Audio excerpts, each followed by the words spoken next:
Hi and welcome back. In this lesson we'll be looking at the chords C, A minor, F and G7, and we'll be practicing changing and strumming between those four chords in that order. If you can already change between those chords quite successfully, then I'd recommend skipping ahead to the next video. To start with, place your third finger, your ring finger, on the bottom string on the third fret to play a C chord. Give it a strum, make sure it sounds right. Next, we are going to take that finger off that chord and place our middle finger on the top string on the second fret to play A minor.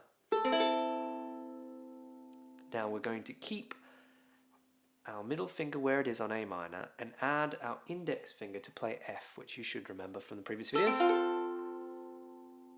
Great. So next up we're going to change to G7. This is a bit of a trickier change.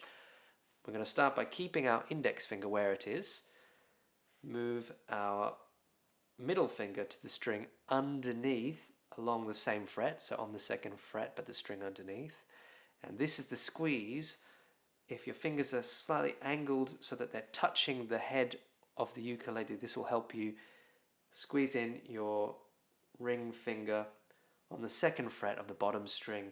Note that the middle finger and the ring finger are on the same fret. The G7 might sound a bit muffled to begin with, but in time it will improve. I'd recommend looking at the placement of your fingers. Ideally, you should have your fingers right in the middle of the frets, right in the middle. If they're touching the line, you'll get this unpleasant buzzy noise.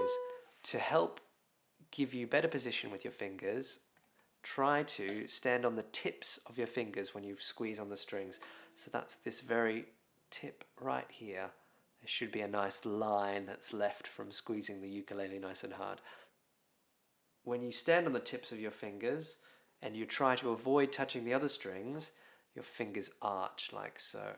Keep practicing the changes between those chords in a cycle like so. C, A minor, F, G7, C, A minor, and keep it going round. If you're having difficulties with the chords, try practicing changing slower between them. Take your time, and when you're ready, move on to the next lesson. Happy strumming.